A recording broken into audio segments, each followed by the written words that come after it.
welcome to the show. Nice to have you over here with us. We do apologize for yesterday, but typhoons are typhoons, and I live in a village, and it is what it is. But this is Bugbear's Basement, and of course, we're going to be finishing Gehenna's Rising, the first season of our Vampire the Masquerade campaign. Very happy to have you guys over here.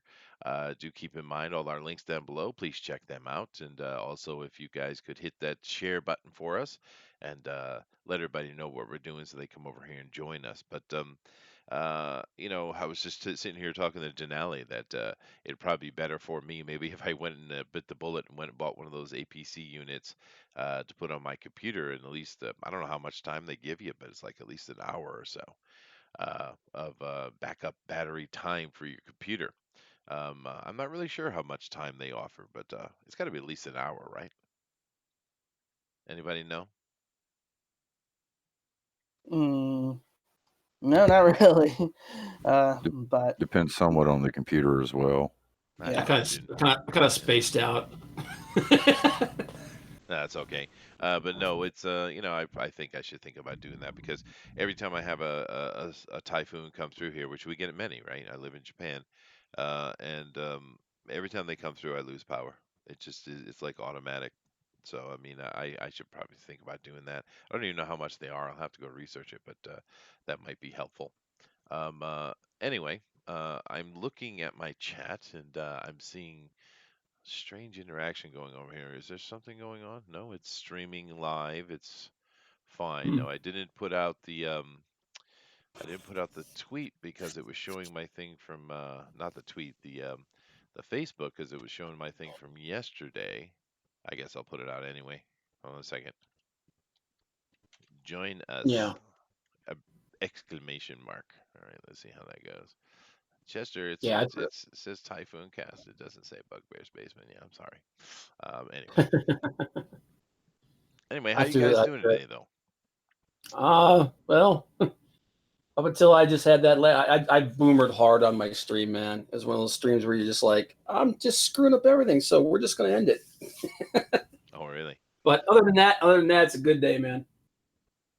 Yeah, I think so. We're definitely going to have some fun with this, and we'll give it a few minutes because I'm not sure what's going on with notifications or we'll see what's going on because I'm not even getting any interaction in the chat, which is extremely weird. That's and it says there's people in here, but yet I'm getting no comments. That's not normal. So I am live. Everything looks right. We'll just give it a few minutes. Just talk about other things, I guess. Yeah, see, you guys are popping in the chat. Yeah, I don't know what's going on with that. Well, let's just give it a few minutes. But anyway, um, let's talk about other things. Is there any movies that are coming up you guys are looking forward to? Um, I Actually, I don't did know. I did see that Rob Zombie is getting ready to come out with the third movie in the House of a Thousand Corpses series. Oh, Which one is that? I thought the Devil's Rejects was the new That was Devil's Rejects movies was that. well, Oh, that's that's what you're talking about. That's what you're talking about. Duh. Never yeah, mind. that the Devil's Rejects is actually the sequel to House of a Thousand Corpses. Right, right, that's right, the right, second one. Yeah. right. Oh, that's Yeah, my cool. brain didn't want to work for a second. Well, they aren't the greatest, best movies of all time, but they're entertaining enough. Rob Zombie's good enough, I think. Mhm. We got And here. well, it's interesting. His career is pretty interesting because I remember, way back when we had just his band. I mean, he's White Zombie, right?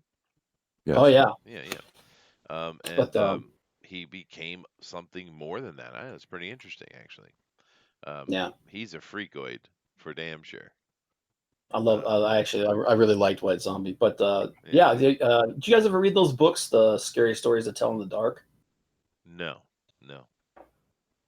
You guys never read any of those? The movie based on that's coming out. I'm actually kind of interested in that. Those were kind of like it was kind of like Goosebumps before it was Goosebumps, but the art was like creepy as hell.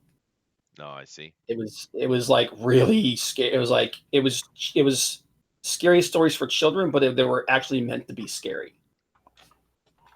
Well, that's actually kind of a tradition behind that. Actually, we Yeah. used to our scary stories used to be scary in order to try to teach kids not to touch the fire in a way. You know what I mean?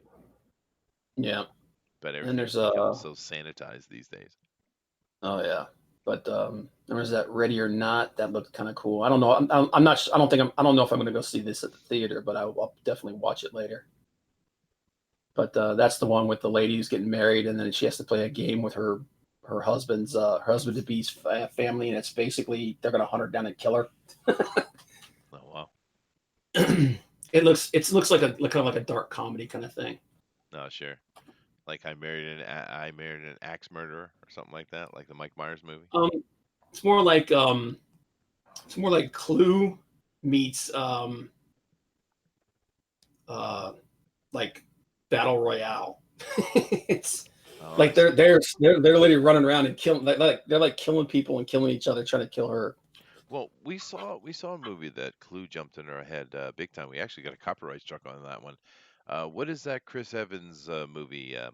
Not the red diving one. The other one looked like Clue. Dinale. What was the name of that one? Oh, Knives Out. Knives Out. Yeah. There Yep. it is. Yep. Yeah, it's got Daniel Craig doing a friggin' Southern accent again.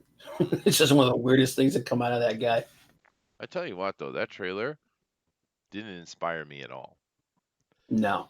It didn't look interesting at all, which is becoming a problem. I'm not sure exactly what's going on with trailers, but a lot of trailers these days, I mean, they're all flashy and stuff, but they don't catch my attention. I don't know what's going on with the trailer making people, because we know they're really good at making trailers sometimes. Like with the Transformer movies, those trailers are killer, but those movies are horrible.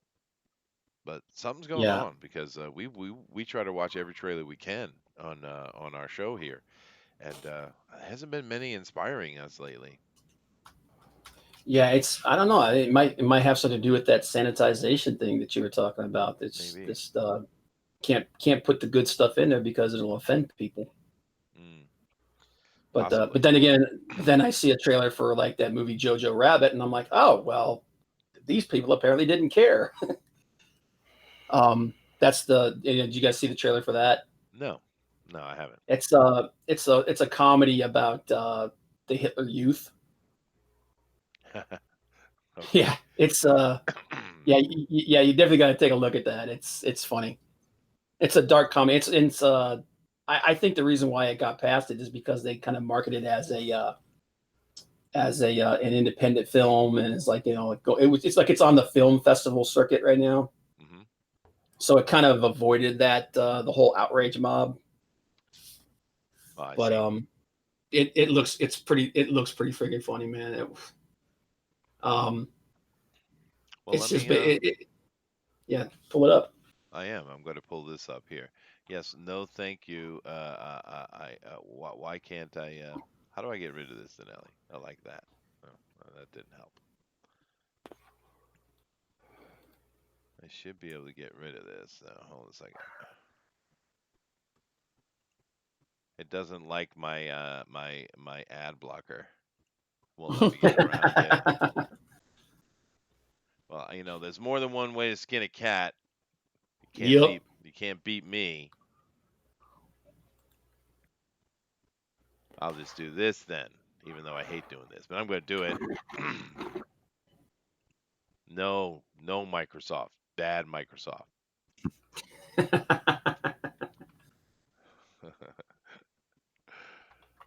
You uh, will not beat me.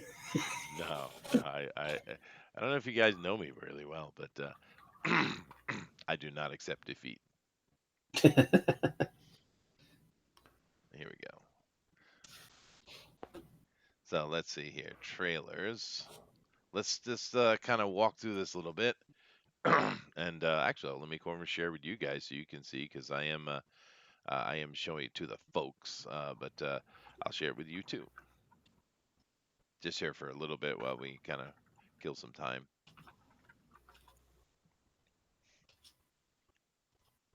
There we go. You can just white box me and see what I'm looking at. All right, so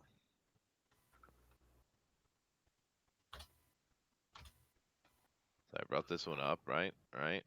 Right. Okay, good. So I got that up. All right, so let me take a look here. What do we got? We got the kitchen. Bleh. No clue. We got Carnival Row. What's that one? That's the I think that's a series. That's Fairies. the fairies in the human world, and like the fairies are like second class citizens and all that stuff. Oh, we've never seen that before. Scary Stories to Tell in the Dark. You mentioned that one. Godfather of Hmm. Harlem. Uh huh. Ready or Not, Here I Come. American Horror Story, 1984. Elite. Yeah, okay. Yeah, Season that two one at the even. bottom there is the yeah, ready or not. Yeah, Mm. Stumptown. No clue. There's a lot of stuff in here. I have no clue, dude. Good Boys. No clue. ugh. Beverly Hills 90210. Huh? Is this? Yeah, I guess they're bringing it back or something. Oh wow. You know it would be really great if they did it, but they did it in a version of I Know What You Did Last Summer, and every one of them died. That would be like that. wonderful. I'd watch that. Are You Afraid of the Dark? 47 meters down, uncaged. That sounds like a documentary. Katie Keeney, whatever the hell that is. Um, got the stream, the work nerds. Yes, Booster, we did. Thank you very much. God, I don't know. Is any of that? What is all this nonsense? I haven't heard of any of this stuff, dude. I'm It's interested all in. crap. It looks like it. Let me go check out the fairy one though. Yeah. Let me just read the headlines here. Following their two teaser trailers, and oh, it's Amazon has debuted the full trailer for the neo-Victorian fantasy series. Neo-Victorian. Okay, I don't know if that's how we usually call those things. It is a fantasy noir set in a neo-Victorian city called Burgay, and the mythical creatures fleeing their war-torn homeland have gathered in the city, and tensions are simmering between citizens and growing immigrant populations. The growing population of supernatural beings struggles to coexist with humans, forbidden to live, love, or fly with freedom. Oh, poor El Salvadorians. Everyone's making stories about them. This is obviously a play on what's going on now, right? Oh yeah. It's got the with the Clara Delevingne. She's got that weird eye thing going on. Oh, dude, they can't. Haven't you noticed this happening? They cannot allow, pretty women anymore. They Yeah, can't. They can't. it's like I'm like she's just got this weird stare, and she got that and because you know they wear makeup, and she got that Joker mouth. Oh, right. Yeah, yeah. No, very unattractive. But you got stuff like you got She's the stuff like golf this. Hold on a wife. second. I can't remember her name. A new actress. Am I even allowed to use that word anymore? New actress to play Black Widow. Yelena, I think, is the name. Oh yeah, the one who's going to play Yelena. Yeah. Let me just see if I can find that picture real quick. Oh yeah, here we go. Perfect. Now, take a look at Scarlett Johansson. Now, I understand that people find her to be like one of the sexiest things alive. She's not that to me, but she's attractive. She's for sure Hmm. attractive, right? What is this thing? This no neck, stumped up, giant jaw that can chip ice. What is this? That's a 12-year-old boy. It's something, but it's the choice of the day, right? I mean, I Which mean, is funny if you look at the character she's supposed to be playing, that's a complete 360. oh yeah, actually, I would say Yelena was more attractive than Natasha, actually. Hmm. But that red hair, though, it's kind of tough to fight against the red hair. Yeah. Well, Hollywood's doing their best to get rid of them.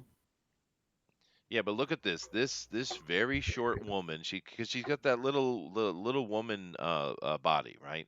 Where their body is so short that they have no neck and they're scrunched up, right? I mean, it's all right. They have a right to be, and Hollywood does like the small people, but she's got that going on, and then she's got this giant, ice chipping jaw that we have coming of that's been becoming popular.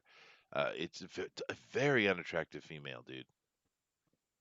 I don't know. I mean, it's not like the character demands that she be beautiful, I suppose. So I guess it's Yeah. not that big a deal, but it's weird, man. It's just this trend is very, very strange. Yeah, they should have tried to find someone that looks like Charlize Theron. Just someone attractive, because Charlize Yeah. is an attractive lady. But yeah, it's bizarre to me. It's very bizarre. Mm. But anyway, let me It get ain't, rid of it, this. it ain't gonna last. No, It I don't definitely think so. ain't. It ain't gonna last. It won't. That's true. Yeah, I was just using Edge for that, which oof, I hate Edge. It's such a But horrible Microsoft thing. yeah, but Anyway, if you get a chance to, man, definitely check out that Jojo Rabbit trailer. It's pretty funny. oh, I will. I will. Maybe we'll watch it here and then get a copyright strike for it. It'd be awesome. What doesn't get a copyright strike these days? It's strange business from my point of view. Obi-Wan vlog says I'd do her.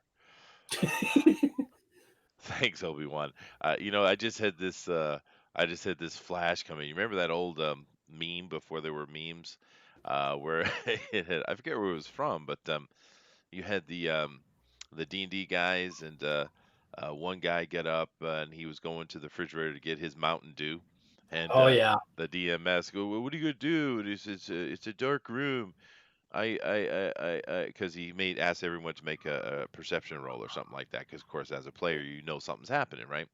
And he says, uh, I use magic missile. Well, what do you fire at? The darkness, right? Because magic missile is unerring. Mhm. And then, and if there's any girls there, I do them, or something like that. You remember Yeah, this? This I can't yeah. remember it. I remember that. I remember Yeah, that. It was he was like, "Are there any elves there? Because if there are any elves there, I want to do them." yeah. I do her. It just came into my mind. I gotta have to But hunt that up and find out the exact quote because I'm not quoting it correctly. yeah, But did you ever watch Gamers 2: The Darkness is Rising? no, no. That dude, that's so funny. It's basically if you had the worst D&D group ever. There's a group playing D&D, and the one guy's playing a bard, and there doesn't make a difference where they're at. He has like a 23 charisma. He All right. basically does every friggin' woman they come across. Like they're in a church, and he does one of the nuns. Mm-hmm. It's it's pretty funny. Well, it is, especially when you get the min maxers and the rules lawyers come in. From our point of view as role players, some very funny things take place like that because it's not very realistic when you Yeah, start relying on statistics, right? yeah, Which is one of the reasons why the storytelling system here in Vampire the Masquerade and others was such a breath of fresh air, right? Because it stepped away from that and went into actually storytelling, and in some ways became more realistic because of it, even though we're talking about vampires. But yeah. Anyway, I think that's certainly enough time. We got more people in here. We're starting to see the chat light up a little bit. We do have Dennis in here. I haven't seen you in a while, dude. Nice to hear from you. Got Candy Cane, Obi-Wan, of course. Booster for some reason. And yeah. All right. Well, let's get to it. Let me. I'm already sharing the screen, so I'm going to go ahead and bring up this. And let's go over here and do kind of a quick, very quick recap. I do it every show, but I'll try to make this one a little more abbreviated. But these are our heroes. Bob is playing Zero Plague. Mox is playing Sienna Barato. And Dinale is playing Al Morgan. Now, these characters are all vampires, but they're not particularly bloodthirsty, murderous type of vampires. They're more of your friendly neighborhood vampire, I'd say. But they all live in Boston, and Boston is a kind of unique city in the vampire world because it's not controlled by vampires. Most cities have a prince in charge, but Boston isn't like that because the magi or those who wield magic control that city. And the reason they do is because it's one of the biggest loci on the planet. And a loci in this game, or you guys probably get it, but it is a place of magical energy in the center of power. And they were living their life and stuff, but a whole bunch of chaos started happening, and there was a Camarilla prince was in the city, doing very unmasquerady things, causing trouble with the wizards. And the Camarilla is a vampire organization that insists that the masquerade or the illusion be kept that vampires don't exist to protect themselves. But in the end, we found out the reason why is because Gehenna is upon us, and Gehenna, of course, is the apocalypse. And it's We found out that the antediluvians do this every 2200 some odd years or so. And the point of it is to simply cleanse the vampires off the planet, cull the humans so they're more controllable, to collect blood for themselves because the antediluvians are the third generation of vampires.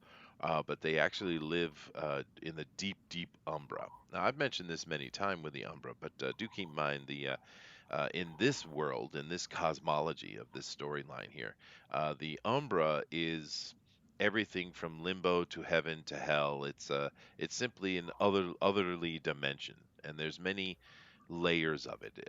The near Umbra basically is a shadow of our world. It's almost as if you step through a veil and you're on the other side of the veil, but you can still see the world, our mortal realm. Is clear because everything looks like it is just a washed out version. But in a way, you can walk away, let's say fourth dimensionally walk away. And I mean that as in not the fourth dimension as we understand it scientifically, meaning time, but fourth dimensionally meaning that space behind your head that you can never see. And you can walk away from it. And the further you walk away from that near umbra, the deeper you go into this unknown dimensional vortex.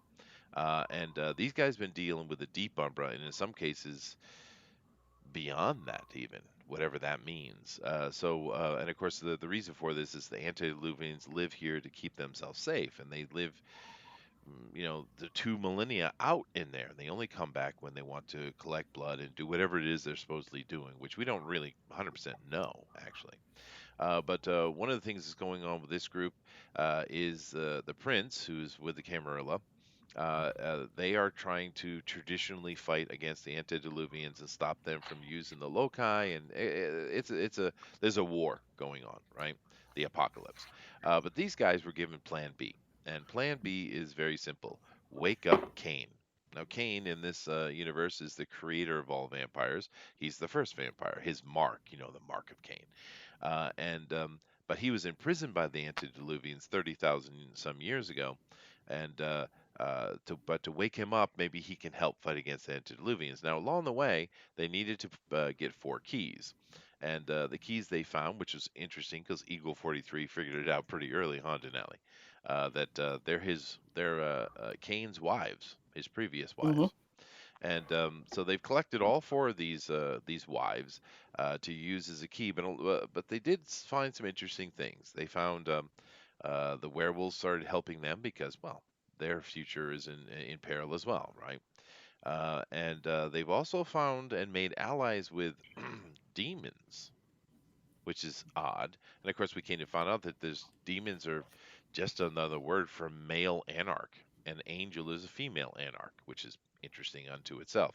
But all these things have happened. They've all brought us to this point where these guys have all 4 keys on their airplane. They're in the air, uh, and they're heading toward Kazakhstan, where the tomb or the prison, really, of Cain is located. So, whew, did I cover everything? I hope I did. Pretty much. Awesome. Rock on. And I want to make sure I kind of covered that as completely as quickly as I could, though, because today is the final episode of this particular story of this season. Now, do keep in mind, guys, that after this, and we'll talk about it a lot more next week. But we are going to be doing kind of a straightforward D&D game. And which I think will be a lot of fun. It'll be our third campaign on the show here. Of course, the first one was the Marvel superhero role playing, which is more of a cyberpunk, I guess I call it. How would you classify that game, Denali? For the Marvel superhero, Yeah, yeah, it it doesn't necessarily be a cyberpunk game, but but it is a more punchy action kind of game.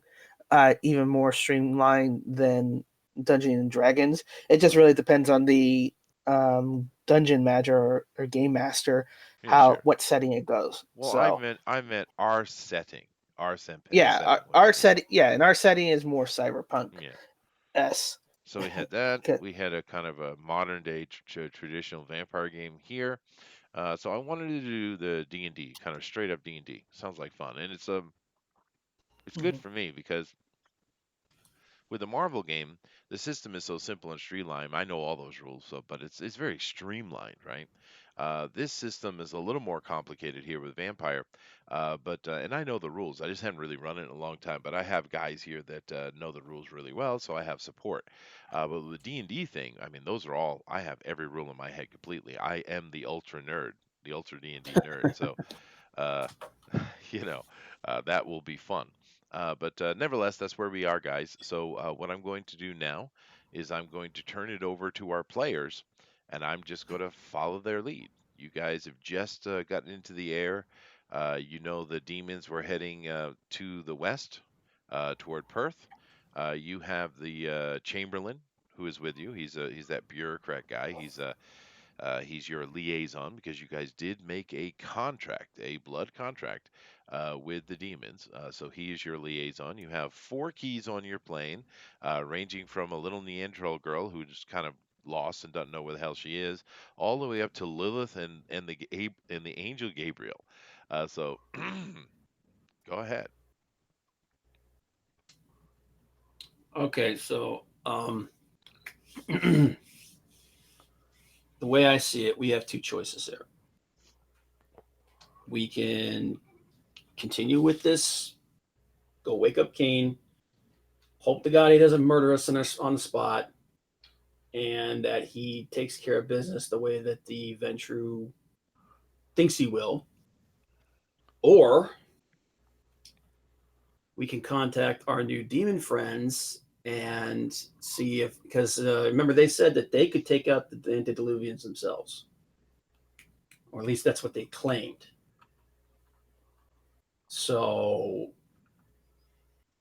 I don't know. What do you think, guys? Best case, So go ahead. best case scenario, them and Kane work together and they can do something. From what I got from them, they're not real big fans of Kane. They'll be less of a fan of death. Yeah. What do you Well, think? I'm thinking, in simple terms, we could still go to Kane. We can wait it out, and we let them say, "Hey, go defeat the antediluvians," and kind of come back. We'll have to be very specific with our instructions, and if it looks like we need to awaken Kane, we're already there to do so. That's a suggestion. Okay. Well, the other thing is we got to think about our contract because it was pretty specific what they would be willing to help us with. I'm pretty sure that we have to be in imminent danger. Yes, Actually, you are correct. let's ask. Okay, is that the demon guy speaking up? Yes, that is the Chamberlain. Also, Delilah has given you some updates when you guys got back and got on the plane. Although you kind of already felt so, Beijing is officially lost, and this is through radio, literally radio tower jumping, right? Because we know the internet is down. The LA is lost, although it doesn't. They don't seem to be any antediluvian there, but the Sabbat have taken L.A. and New York, which isn't surprising. They have made those are major strongholds of the Sabbat. So Mhm. The other thing too is it's not just the antediluvians anymore. It's these god things like Garuda that are running around. well, do keep in mind that the information that you've gotten that you didn't know is the archons or angels, demons, right? The archons are they are excuse me, they are the archons of the Weaver. Cain is the singular archon of the worm, and Hmm. the Garuda and the other animal anthropomorphic godlike things are the archons of the wild. And of course, the second level of those things with the wild, of course, are the werewolves. Hmm. With the worm, it's the vampires, and with the Weaver, we don't know who the second level is. Yeah. So we've got not just the antediluvians to worry about. We've got the archons of the wild to worry about as well, because it looks like they're working together. Um, I mean, I don't know what you guys gleaned from that fight with Garuda and Set, but it didn't look like they were didn't like they looked like they were throwing down against each other. So I don't know, man. I don't know if these guys will be able to take both of those, both the antediluvians and the archons of the wild. As much as they It's a boast, lot. I don't. It's a lot, yeah. And we saw that Lilith, like Lilith, is one of them. No, She's his. She's the daughter of one of them. she's a Nephilim. She's She's a half Nephilim, yeah, human, half Archon. Yeah, demon yeah. Archon. Yeah. And Which is interesting because all those other demon things you guys saw, they are Nephilim too. mhm, When the archons, the angels, of course the demons in the male version, when a demon has a baby with a human, it creates that kind of thing. So Lilith, you don't know, you don't have the information, but you would assume Lilith is something more yeah, because she doesn't look like them, right? Although when you saw her fighting Garuda, she looked similar to that yeah. and huge. So what do you think, guys? Because I don't. I'm not sure that these guys can do what they claim that they could do. Not against. I mean, if they were fighting just the antediluvians, maybe. Well, it sounds like in your mind that you want to go ahead and open up Kane. Yeah. Oh, Like I point to the mouth, the guy who's their spokesman, The Chamberlain, um yes, the Chamberlain. Thank you. And like he said, them helping us is very specific. it So is. if we go tell them to go kill the antediluvians, they don't have to do that. Yeah, but they've made that very clear. That's their intention anyway, Yeah, because they have a score to settle, a 30,000 year score. yeah. Yeah, So they might do it, but they might take their time doing it. nah, well, And by the time it's done, there might not be a lot left. Would the safer bet be to tell them that they're free to go after them now once we get to Cain, and we tell them if they fail, we release Cain, but if they succeed, Cain stays intact? they don't care We what you still, do with Kane. Actually, yeah, they were very clear about that. yeah, they said that they would rather we didn't wake up Cain, but they weren't going to stop us. Yeah, because So whether Kane turned on them or not, they don't know. But because their main reason the main thing about Kane for them was from their understanding, he would just simply kill every vampire on the planet. And this is several people have said that to you. yeah, Although I do have an it's update. Delilah comes to you as you guys are sitting around a table having this conversation. Uh, and Delilah says, We have satellite imagery coming in from the location of the tomb in Kazakhstan. Is it good news or bad news? She brings it up on the monitor, sitting in front of you guys. Are kind of in the combat situation room type of thing on this big huge Hercules airplane, and she brings it up. It's in the middle of nowhere, which Kazakhstan is kind of itself in the middle of nowhere, but it's even more so. And as the satellite, and of course, these satellites can get down and read a license plate on a car, so they're quite Mhm. good. And that area, which is sitting in the middle of a wilderness, it's a very rocky outcrop type of area, kind of standing aside from itself, but it's a it's a sparse forest, but there's trees everywhere. And moving around this forest, there are, well, you don't know how many. There's a nearly it feels like an uncountable number of werewolves. And of course, day Wow. is breaking. From your guys' point of view, is coming soon. But so it's still kind of in the dark, but the dawn is not far away. But there's werewolves all over the place, and they're kind of looking. They're a little different looking. Excuse me. Does anybody have any understanding of werewolves at all here? Um, Nope. Al, you're a cult maybe, or I mean, if I can roll for a cult, I can. Yeah, it's not normally your specialty, but you probably would know about it. Go ahead and roll it. This is, ooh, would you though? Yeah, I'm going to give you a roll. I'm going to make it a little more difficult though, but you would know. Okay. Yeah, because you have a very high occult. All right. So, four. Four. Okay. 1, 2, 3, 4, 5, 6, 7, 8.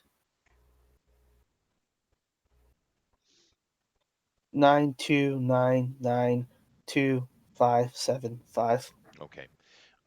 You recognize what these are, and then of course imagery start coming in of these kind of giant, like 10 to 15 tall things. There's not a lot of them. There's a few of them though, but satellite's starting to show they're like these grotesque, mutated, deformed, the hills have eyes type of giants.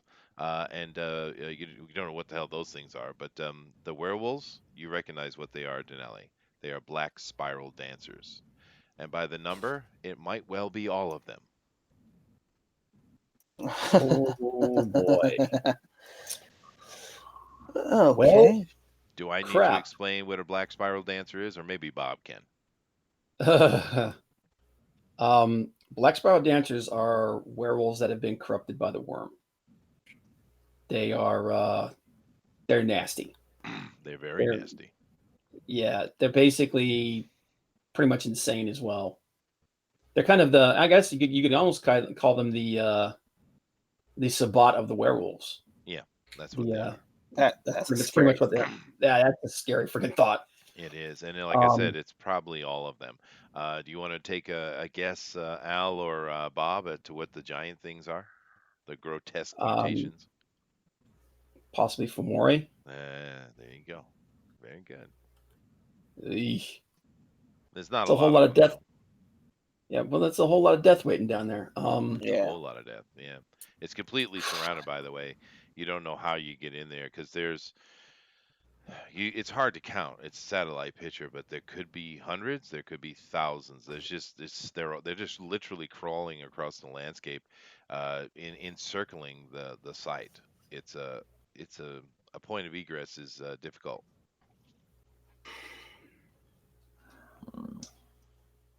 I look over at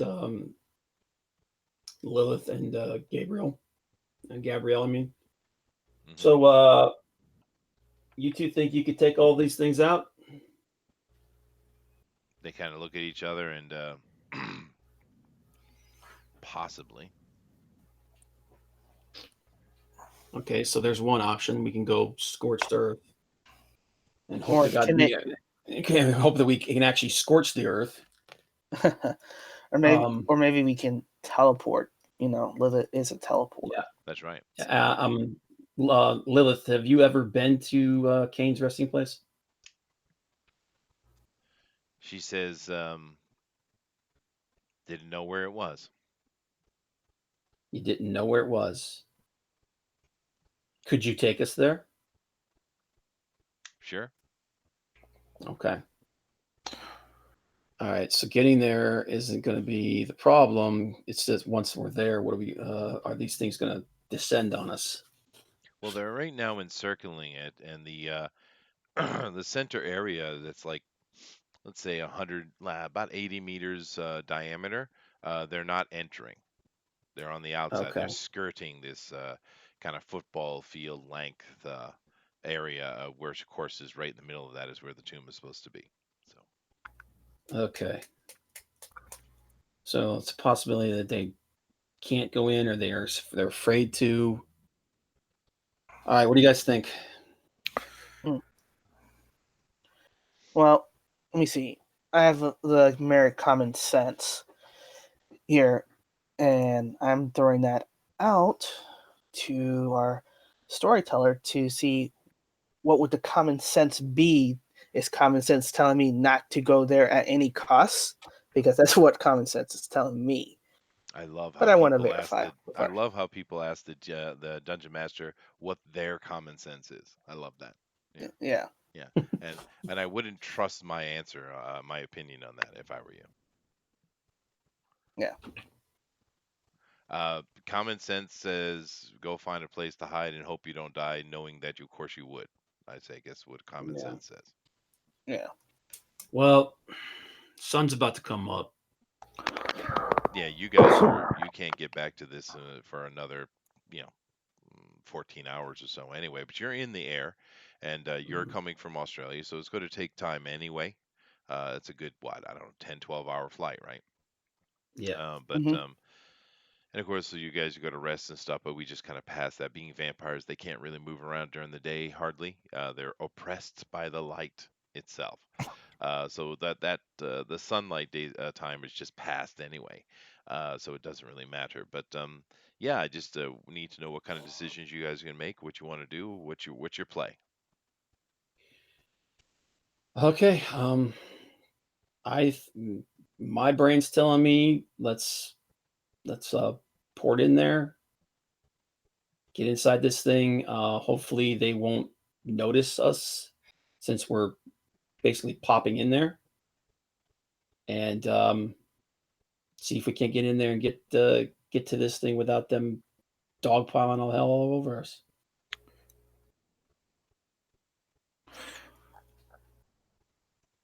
Anybody If else? we're gonna go with that plan when she teleports us in, I think we should take her and Gabriel and the demons with us. Well, the demons won't come unless we absolutely need them. I think we And now absolutely need. actually, well, let me ask the I keep forgetting this guy's name. Chamberlain. Chamberlain. Chamberlain, thank you. I'm gonna write this down. Okay. Um, can we get them to pull a holding pattern here? Well, if you put yourself in danger, I suppose they would have no option, wouldn't they? Mm-hmm. Or wouldn't we? Well, we are about to go into the basically the heart of darkness here, so yeah, I'd have them in the area. Well, that's not going to be that. You have to put them because these are archons. They can teleport themselves, dude. Okay. Yeah. Okay. Where So do you if think Lilith gets the power from? okay, Yeah. well, just double checking, man. You never know. Different flavors of a different candy here. Sure. Um, so if we can have them here at the drop of a hat, guys, I think we've got that backup ready to go.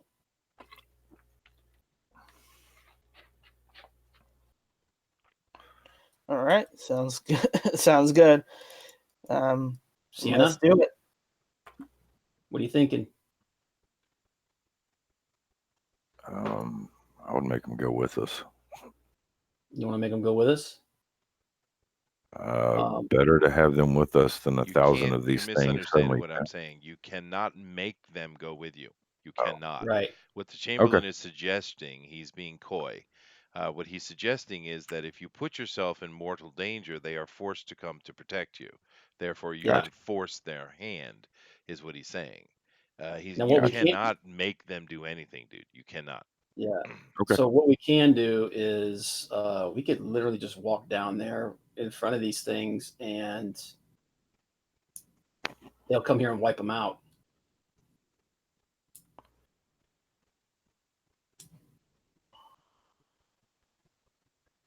Sounds good. Al, I don't fancy walking there, but I don't either. we'll have to do what we have to do. We'll just Yep. close our eyes and just walk forward. Yep. We're damned if we do, we're damned if we don't. So, Well, we already been damned when we were well, embraced. yeah. Well, this is a choice of damnation here. Sure. All right, just tell Uh, me. So, of course, we passed the sun. That always happens when you wake up. The information that Delilah gives you is that, yeah, the world's in full chaos. There's hardly any media that's putting information out right now, and mostly what it is just public warning addresses all over the planet. There's very little clear information coming out. They do have a radio interaction with, of course, particularly the United Nations and NATO is what mainly most of your operations are moving through those two groups, and even they are just kind of bunkering down and such. There's trouble everywhere. Some of the things that are starting to happen is not only are you seeing supernatural creatures that you guys know about, but you're hearing about supernatural creatures you never heard about. Matter of fact, there's a little bit of video that was able to be transmitted through satellite that shows those giant floating Cthulian things you guys saw in the deep umbra floating over cities. okay. All right. Well, we need to land this sucker and then head up in there. So you got to walk in, not port in. Okay. Yep. All right. Now you Because have you land the airstrip from this place is quite distant, but you do have your vehicle or you have Lilith. So what are the options you want to take, and exactly who's coming with you? I think we need to take them all with us, don't we? Mhm. Just tell me. Okay.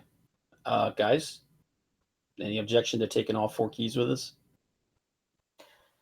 No, we need them. Okay. Anybody else? Do we want to take The Delilah with us? Chamberlain. Oh, well, the Chamberlain, yeah. We Delilah's need not a to, combatant, dude. okay. Well, we She's need to an take him because organizer. he's our connection to them. He's our lifeline. Sure. And Yeah. in the APC, and we'll just we'll have we could either drive up or we could have her port us up there.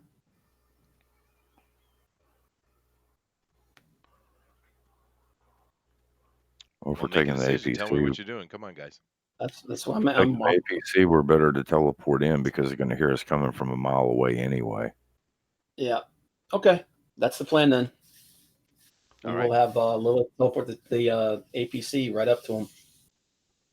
I'd Yeah, say like a couple. well, no, we learned last time that she could do that. Now, you going to the outside of the ring of these black spiral dancers, or you got to go right to the tomb itself? I You would guys say, think we should go to the tomb? yeah. Yeah. Okay. All right. All right. So you guys, it's a bit of a strain, but we've done it before. She can get the whole vehicle through a port gate that she can make. Uh, you get the vehicle in there, and you guys kind of pile out to get a survey of the situation. Of course, it's early evening. The twilight has just passed. Of course, for you guys, you time things that way to give yourself as much darkness as possible. You can see at the distance with your vampire eyes, all kind of things moving in the distance. They don't, you don't know if they notice you or not, but they don't charge you as of Okay. now. Now, of course, you're standing in a small grove. There's a sparse, almost like dead trees all around you, kind of skeletal winter trees in a way, even though it is summertime. And You don't see any kind of evidence of anything whatsoever. Matter of fact, your satellite ground penetrating radar, which you didn't say, but I'm assuming you did it. The only thing you see is directly below your feet, sitting about a couple of 100 meters down. There is a giant sphere that's possibly around 80 meters in diameter, directly below Okay. you, like a couple 100 meters down. That's all you could see on the radar. That's it. All right. Any ideas? The wolves haven't charged us. Why? Either they're waiting to see what happens, or they're scared, or they're just here to keep things out, or they might not even know we're here. You notice the girls are acting odd. What's going on? I actually look at the Lilith. What's wrong with you? She says, "There is something about this space." Gabriel says, "I agree." The Neanderthal girl just looks dazed and confused as usual. The other one, who can't stop touching herself, she's actually looks normal for a half second. But something is affecting them. Lilith says she feels weird. Define weird. Are you feeling weak? Are you feeling She says, Gabriel, she's having trouble grasping words for it. Gabriel makes a statement. She says, "I feel out of phase." okay? Hmm. Well, I'm gonna try something.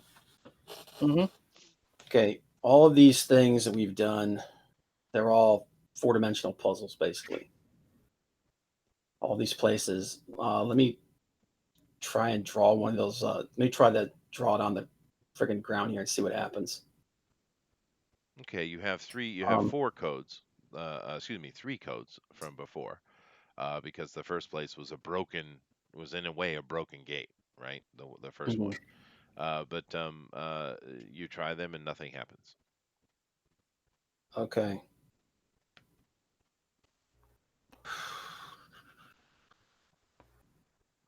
well, ask them how. Okay. Um, I'll ask the four of them to draw it. The four of them. You guys feel out of phase. Can you feel like, is it pulsing on you? What's going on? They can't explain it clearly, dude. They don't know. It's a sensation they've never Okay. had before. It's overwhelming, the Neanderthal girl. But they do as you ask. Nothing happens with their drawing on the ground at all. Okay. Not that it was a bad idea. However, as you guys are doing this, you've noticed. I'm assuming Sienna is keeping guard, which is what Sienna does. Yes. The wearables have stopped moving, and they're all looking in your direction. They're not moving, but all of them. And those giant things too. They're not entering into like I said, there's like an 80-meter diameter, which is the same size of that sphere below you, by the way. They're not entering that area, but they're all stopped and looking at you. I don't know if a black spider dancer can do anything other than look sinister, but they're just looking at you. Even the giant things are. But as and I'm sure you relay this information. But as you're keeping guard and paying attention, Sienna, you notice that in the air around the field, at the they're closer to you though, but they're not so close to be a threat.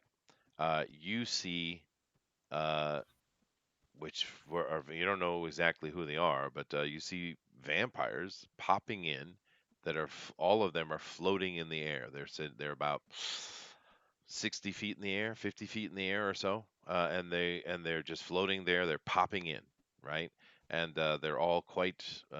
They're making themselves visible. I mean, they're not trying to hide or obfuscate themselves at all. But uh, you see one pop in and you recognize that is the Malkov that you saw in London, and you see the other one that you saw in Rome as well. And then a last one pops in, a 13th one. Oh, you'll also see Set pops in. You saw him before too. And another one pops in that you don't know who he is, but even at this distance, he's unnaturally beautiful. And he's floating toward you slowly, almost as if his hands were up or holding a white flag. What do you want to do? Tell the others that we have company coming. Mm-hmm. Uh, yeah, I think it's. I think that's them. Um, well, hell with it, man. Anything that gives us more time to try and figure this out. Let's hear. Let's hear what the guy has to say. All right. What do you think? Well, Have Al? keep thinking. Have you tried using your skill set to see if you can find any kind of pulse or code like you did Well, in the other places? the problem is we're not. There's no circuitry here. We're not feeling anything. Well, you aren't. Yeah, we aren't. They are. That's why I was trying to ask them if they could, describe it to me, but they can't. Could you hook up some kind of biometer to them to see if there is something? Uh, I don't know if I have anything on me that could do that. Chester, that means can I roll a tech roll on that, or Well, you do have that array set up that we set up on your drone, dude, and it has exactly those kind that's of things, okay. doesn't it? Okay. I will pull that up then. All right. While you're doing that, and this one is slowly moving forward, you guys have not made comment. You're checking that out. You see the Chamberlain is speaking in some weird language and popping in just outside of where you guys are, like within 10 to 20 feet of you. The 200 arrive. Oh boy, Yeah. this ought to be interesting. Yeah, and no one's moving at all, but they're just pop, pop, pop, pop, pop, pop, pop, pop. Everyone can teleport except for you guys. So sad. But uh, you're surrounded by a circle of demons, and you have Black Spiral dancers. You have all the antediluvians are here, and of course, who knows what they could port in. You don't see any of the wild at all. Although technically the werewolves are, but these are corrupted by the worms, so they're not there. You don't see any representatives of the wild here at all yet. But uh, as you do that, Zero, you notice that uh, uh, each of them, which you hadn't really checked before, or maybe it wasn't as visible to you, each of them is giving off a their aura, is giving off a pulse and a formation that you actually, after a little bit of adjustment, you see each of them have it's like a coating within themselves that matches the gate that you found them in. And of course, you didn't know what the one for the the gate of Earth was, the Temple of Earth was, but she's giving off one too. All of them are basically pulsing the key that was necessary to get to them. Okay. All right. So we're going to use that in succession to see if we can't open this thing up. Well, you're trying to do that as everything, of course, the vampire that was moving, the antediluvian was moving forward. He stops. Everything's kind of at a standstill. And as everyone's waiting for some shoe to drop, you do notice that the ladies are kind of moving around and they're uncomfortable. They don't feel right. But as they get closer to each other, you notice that their pulses increase. Okay. You see this quite quickly. Okay. Um, I look at the guys. We need to tell them to come together. Tell them to come together with the third one, with the first one, because the first one's not going to listen to us, but they can all go to her. So let's order each one that we control to embrace each other. I order mine to do so. As I you tell guys you, say that and Sienna makes their words, that beautiful antediluvian disappears and he's standing right next to you. He's floating over you actually. You see several of the demons recognize the devil. I guess I should call them devils. Recognize this in turn, but he puts his hand up and says, "Stop! What are you doing?" He looks at you. Stopping you from destroying all of us. Destroying you? We are saving you. You're destroying the whole freaking world. We do not destroy the world. We are saving it. What exactly is it you think you're doing here? Who has put you up to this? Um, Ventru. I Actually, put am it simply. Ventru, he says boomingly. Well, then you're representative of our clan. My representative. You see him wave his hand, and a portal opens, and you see a terrified vampire who doesn't understand what's going on be pulled out. Never seen him in your life. Who the hell's this? This is my current Ventru. Wait a minute. we've been deceived. That's possible. Or we're being deceived. He says, What "Explain to exactly? me." Go ahead. Go ahead. What exactly is your plan? What are you planning on doing to the world here? It is as we've always done. We must cleanse and feed the worm. If we do not, it will destroy the world. Okay. And And by are you cleansing it, responsible for letting the archons out? What are you doing? we didn't let anybody out. Then how are they here?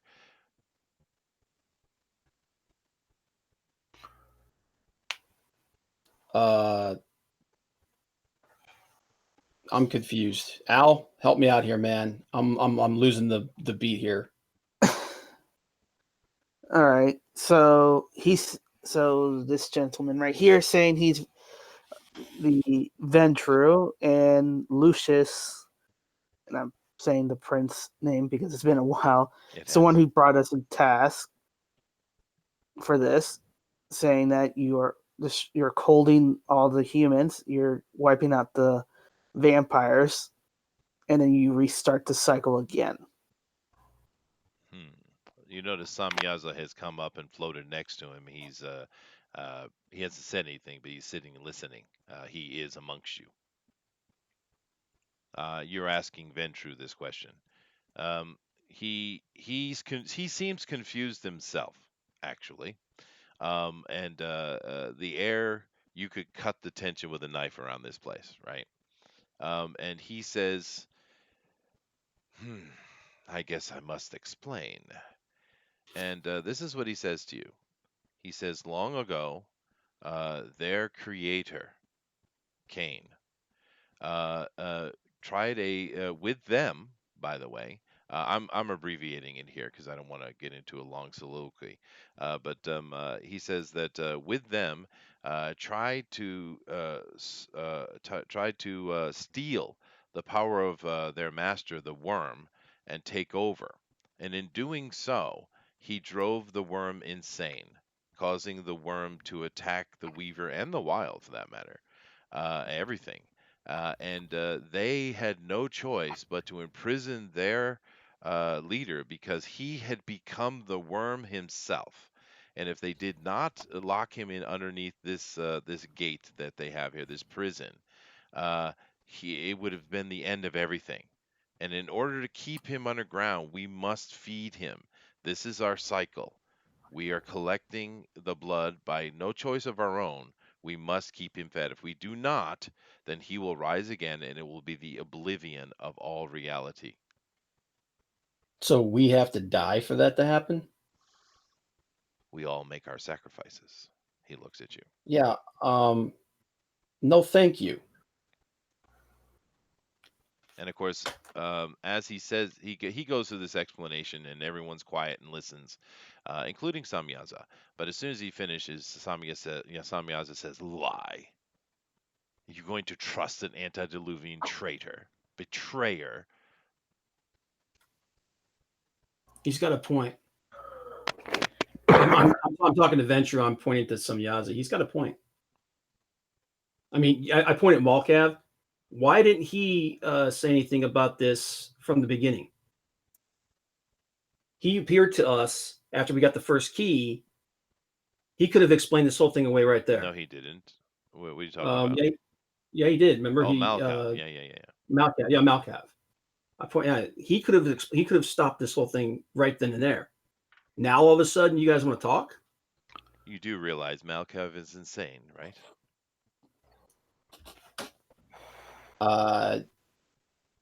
Yeah. By definition, Malkavian, right?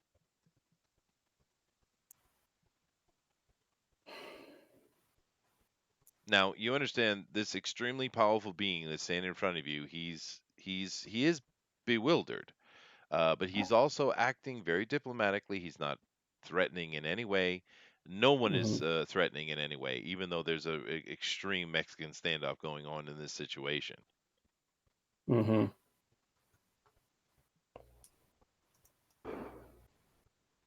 What do you think, guys?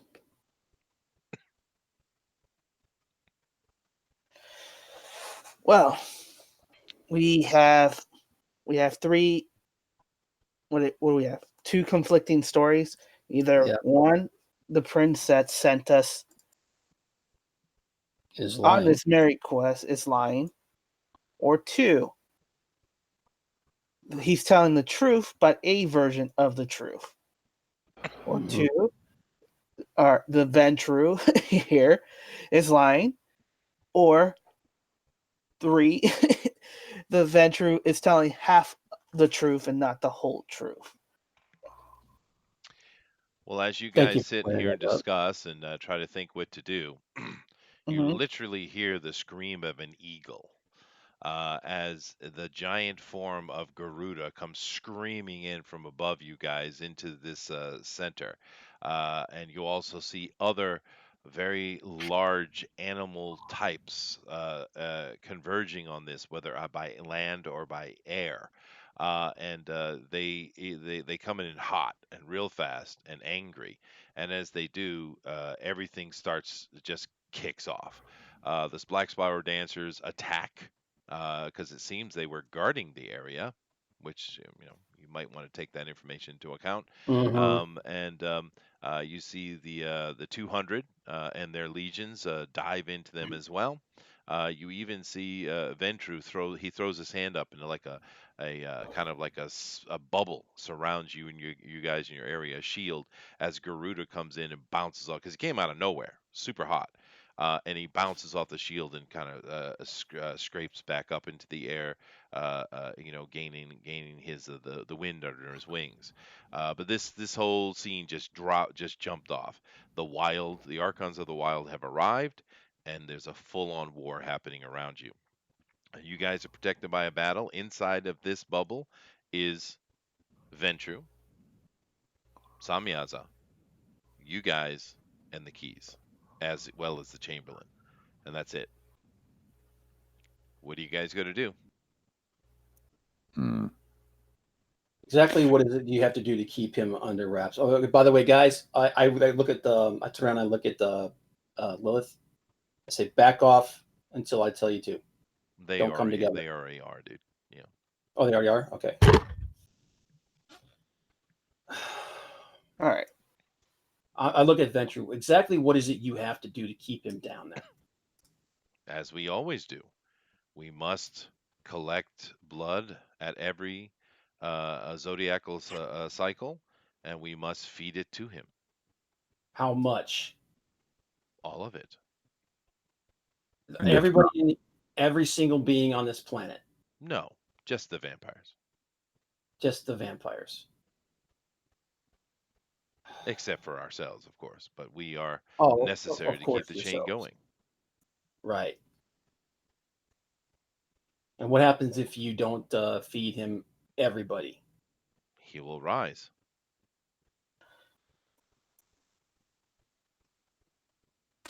No, actually, I was going to say something, but I was like, that's not going to work. I was gonna RP receiver to see if he was telling the truth, but I'm like, this is freaking Venture. Forget that. And Um, Samyaza makes a point as well. And you could tell these two hate each other, by the way. But they're being cordial. It's kind of like that cordial, gentlemanly conversation. And Samyaza says, well, then what do you need the keys for? yeah, that's a good point. What do you need the keys for? Oh, you're asking me. He says that without the keys, he'd be able to roam anytime he wants. It is only during the zodiacal cycles that he gains the strength to be able to come up, and we have to satiate. We have to, in essence, drug him, overload his system with blood, vampiric blood, to keep him down. You must understand, if he rises, it is the end because he is the worm now. He is no Hmm. longer the archon of it. He has subsumed the identity. He is the worm. If you let him out, is the end of everything, not just the vampires. It is a cycle. Is it wrong that vampires have 2,000 years to be able to run and rule the earth, and is simply in cycles? Is that not enough time? Not if you come in right at the freaking end of it. You're basically telling us that we have to die. Is it not noble to sacrifice oneself? Then you And now hold sacrifice on a second. yourself. He's been talking to you guys, and he's been trying to be as diplomatic as possible, even though you can tell he has nothing but disdain for you little thin blood standing in front of him. Yeah. But that was a very honest statement he just made. You can tell.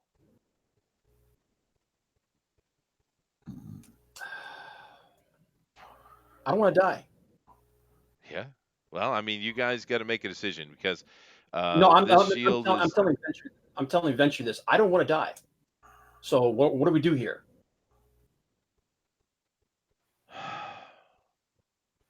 As he sighs, you see he disappears from within, and the bubble disappears as well, by the way. And he's not standing next to you. You notice the antediluvians who've just basically kind of shielded themselves. You understand that these guys are showing off abilities and powers that you've never seen a vampire use before, right? Not at Right. all, right? Oh yeah. And they all seem to have kind of universal set of abilities. If they have other abilities beyond that, you don't know. But they all seem to have certain same things, like they can all teleport, they can all create these fields, they can project themselves. They all seem to have these kind of universal set of skills. But you notice that all of them start glowing because they really weren't engaging so much in the fight. They were a little bit just trying to keep things off, but they've all stopped. Their bubbles start glowing, and you see at first a few, and then dozens, then hundreds of little bubble portals are opening up everywhere. And what you guys see pouring through this, there's a bit of a distance at you, are these guys. I mean, just hundreds, if not thousands of them, just pouring into the situation. So now we have the Archons of the Wild attacking. We have Black Spiral Dancers are engaged. We don't have other kind of werewolves here, though, not yet. The vampires are engaged. The demons are engaged, as well as their devil overlords are engaged. And now Sabbat are flooding the field, and you guys are standing in the middle of it by your naked self. The Chamberlain is no longer standing next to you, by the way, nor is Samyaza. He instantly pops away, and you see him somewhere else pop up and just start engaging what looks like a giant minotaur. Just do it. I just say just do it. That's what I Yeah. say. F it, just do it. Unlock it. I tell I'm assuming we're all doing this. We tell Mhm. the keys to come together. Yes. All right. Well, you guys tell the keys to come together, and the key of Earth, our beautiful little Neanderthal girl. She's really not attractive. Um, the key of I don't know. water, which is Lilith. The key of air, which is Gabriel. And the key of fire, which is another human. They come together, and they basically just kind of do a group hug, embrace type of thing because they don't know what else to do. But it seems to be enough. They all start glowing. A ball of light starts glowing in amongst them. They lift off the ground and they start spinning around. This catches the attention of, well, everybody, pretty much, and not all combatants, but most combatants now focus on them for some reason, and you're being charged by this field. What do you guys want to do? Or your area is being charged, I would say. I'm going to pull out my weapons and get my potence, fortitude, and celerity up. All right. Okay. We're in danger. Oh yeah. Or at least the area is. They're not looking at you Yeah. particularly. They're looking at the keys. Time to hide somewhere. I yell out to Semyaza, protect us. Samyaz is already doing that. Honor your. Well, I mean, protect us from that. Honor your oath. We're about to die. Yeah, no, he's already in motion to do that. I figured. Okay. Well, let's just hope that they wake Al? Kane up. What are you doing?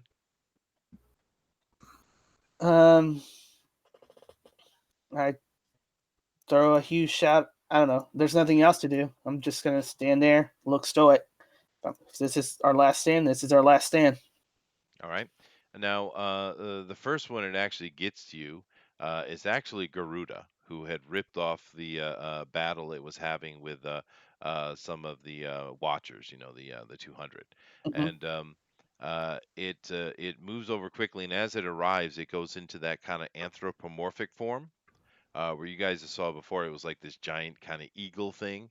I actually have the picture of it still here. I can show it offhand. It normally is in this form when it attacks, but now it's in its more anthropomorphic humanoid form as it kind of transforms as it arrives.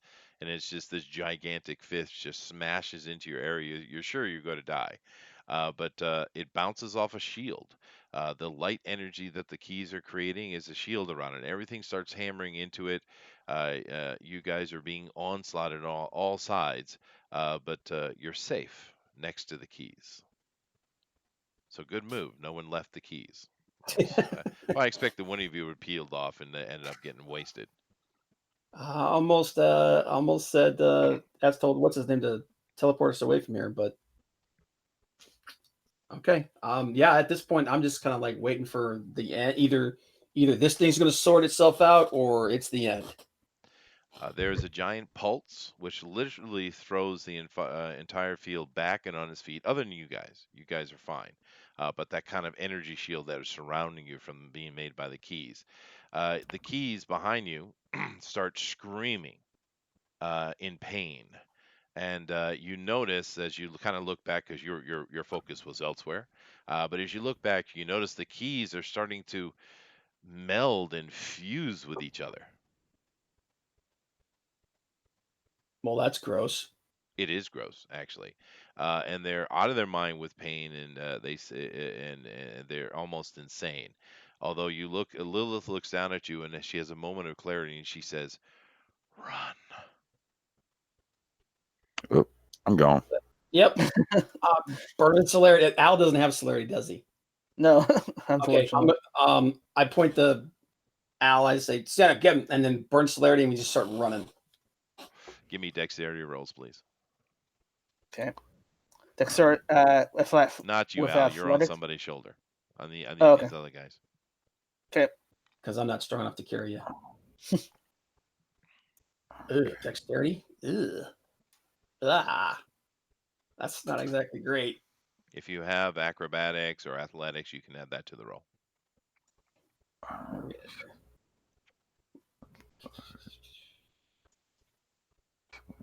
Ten.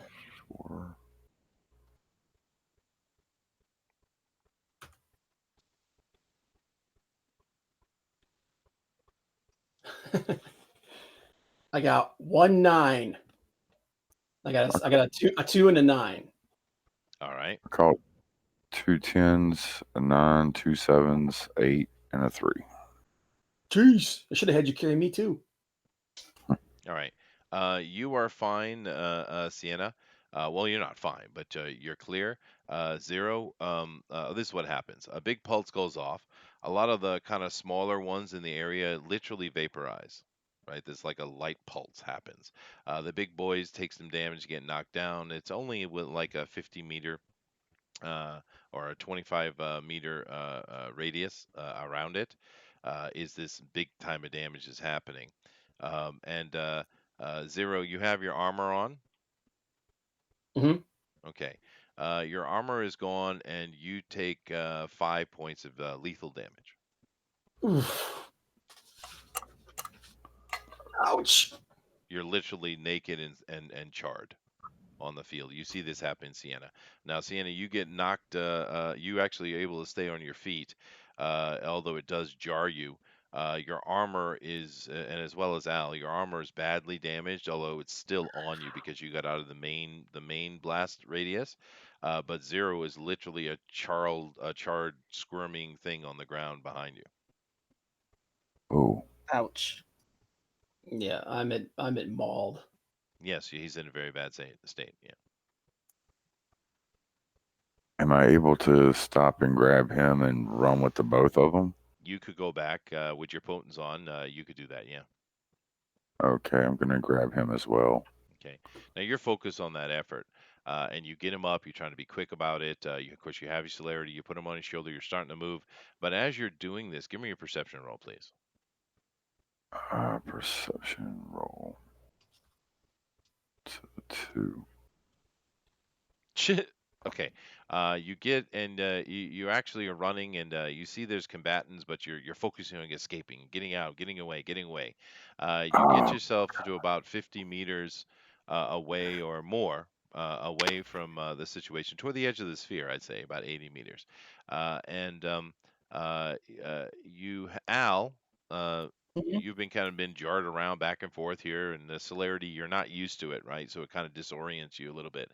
But Mhm. during the chaos of Sienna Trish trying to save his friends, you notice that the field is dead quiet. Most of because it was only in that 25 meter radius that really got wiped out anyway. But everything is standing quietly, looking back. Uh-oh. I would say hurry up. Whatever you do, hurry up, hurry up. Well, you guys Everything. are kind of beyond that range already. Yeah. And Al's the only one who can see this because you're, Yeah. I would assuming you're facing the back of Sienna. You're on his Right. shoulder. Yeah. Yeah. And what you see forming out of the light and rising is this. Oh boy. It's the end of the world as we know. As we know it. They put him in the ground once before. They can do it again. So what do you guys want to do? I'm assuming you get Sienna's attention, and of course, you're Yeah. not unconscious, Plague, but you're in a lot of pain. But Yep. you're There's not nothing we can do here. unconscious. There's nothing we can do here. It's just battles for gods. Yeah, I'm just like, well, that's it then. I'm just gonna lay here in pain and die. I'm gonna make a dash for their airplane. All right. Well, you do know that the truck is not far from you here. Yeah. Oh, okay. Well, grab the truck and let's Well, halt. you guys specifically said that you brought the truck with you. You said that. Yeah. Yeah. I assumed he got tore up in all the fighting. No, not necessarily. And no one's going to focus on the truck. They're fighting each other. Right. And the So two drivers are literally shitting themselves, waiting to know what to do when you get to the truck. Yep. yeah. To You the So guys, airplane. start driving away, heading toward the airplane. I'm assuming you're keeping an eye behind you, and you don't get too far away where things kick off again, and there's a big battle, but it's all focusing on this gigantic worm that has risen out of the ground.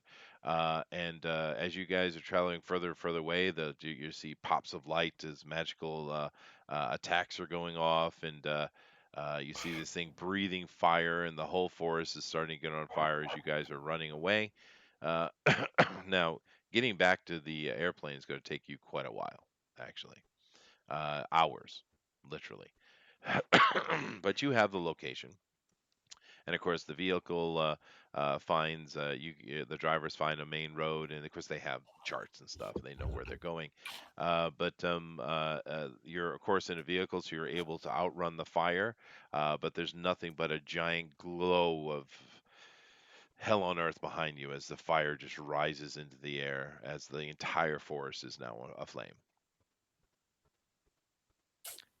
You get yourselves back to the airplane.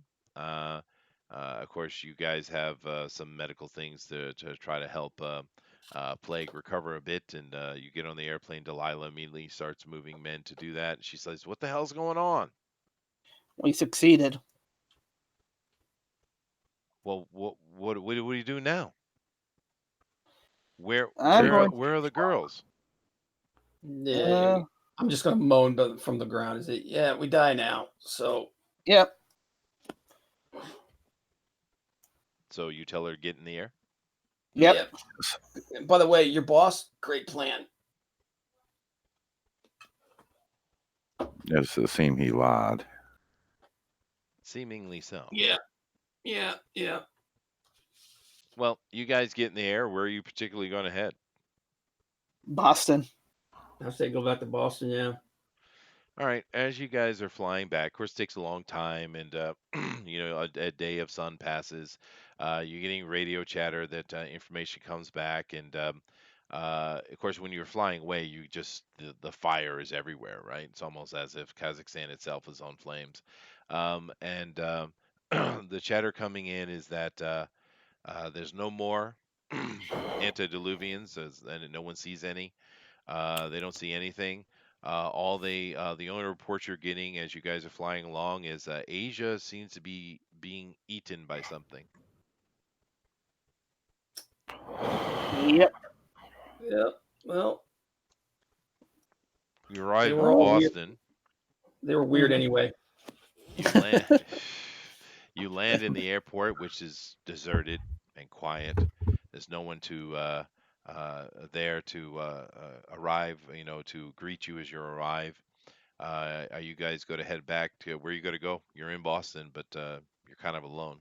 Where you got to go? I We'll said, go. We'll go to the bar. So you just head back well, to the Haven. we go to the bar Yeah. or do we go to the Chantry?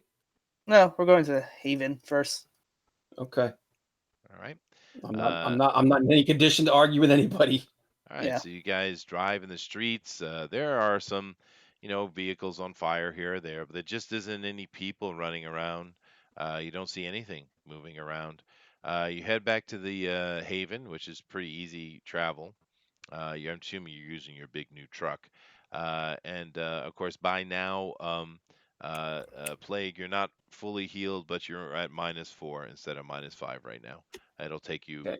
another 4 days of intensive healing with lots of blood to get back up. But you have that stuff in the truck to try to help you heal. You get back here. Of course, you're in Boston.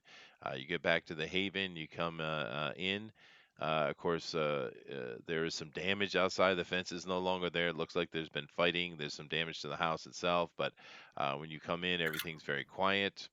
You go downstairs into the Benny's place, and of course Delilah is with you. No, she wouldn't be. She's back at the plane. Uh, you don't see Benny anywhere, and you don't see Ragarb, although he was badly injured. It's an empty haven.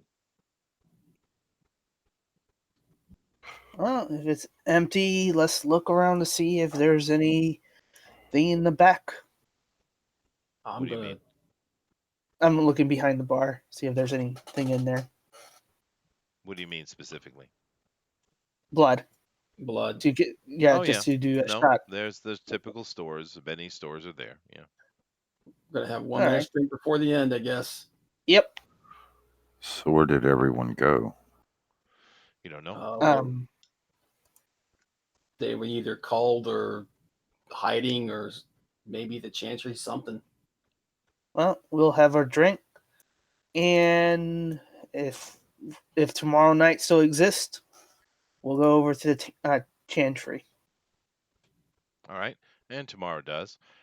Come and as you guys are heading over the chantry, as you're moving along, heading to the chantry, you do see the first bit of life, and it's a Justicar, and it's roaming. It's just walking down the street, but it seems to be looking for something. Um, what the hell? I'll roll the window down. Hey, He says, "Why are you on the streets? Get inside. Do you not know of the curfew?" nope. We just got back. He looks at you again. Ah, the prince's team. Head to the chantry. Hmm. You got it. Yep. All right. You I- guys go over to the chantry. It's well guarded. You're starting to see some people around here. You guys walk into the chantry and you notice that the decor is a little different than it was before. You also, as you come in, you see that you don't know if it's all of them, but many of the magi that you saw moving around here have now been crucified to the walls of this entry hall and have blood feed bags on them. Mm. Well, I think that kind of sums it up. What do you think? Yeah. All right. We'll see what happens. Yep. Head in. All right. You see some vampires Well, moving around, and you notice they all have a uniform on that they didn't have before. what's it look like? Well, you never really seen it. Dinale might recognize it. Okay. You want? I'll roll for it then. Hmm.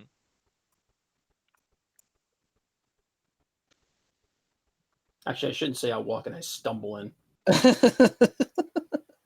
Well, you're a little bit better. You're like a walking wounded. Yeah. Okay. 6, 7, 6, 7, 8, 3, All right. 6. You recognize that it seems to be a combination of the ancient symbol for the worm and the ancient symbol of Cain himself blended together. Huh. Rob has an idea who these people are, but Plague doesn't. Oh boy. Well, tell us, Rob. So, What do you think? Pentax? oh Uh, boy. you guys come in, and sure enough, a couple of vampires come up and they lead you in, and you start seeing humans. And the humans are wearing a uniform that has two badges on it. It's got one on the right shoulder and it's got another one on the left. And sure enough, the left shoulder is Pentax, right? Yep. And as you Yeah. come in, you see there's a bunch of humans milling around, and you see the prince is sitting down discussing with some executive-looking type people. All right. We'll see if we'll What- survive this. Yeah. He says, Yeah. Ah, the heroes have arrived, everybody. He stands up and he starts clapping his hand. Everyone stops what they're doing and starts clapping along with him. He says, "Come, heroes, welcome. You have saved us all." Yep. Sure did. He says, "Bring refreshments, bring." And of course, a couple of vampires run to get you some, I don't know, high Mhm. quality virgin blood. I don't know, whatever a vampire would drink, I suppose. But I suppose. so he seems really happy. He's very pleased. So yeah, we won. We did indeed. The earth shall be cleansed and it will be reborn and we will be its new masters. Ha ha ha ha. Monologue. Yeah. You sure Kane's gonna be on board with that?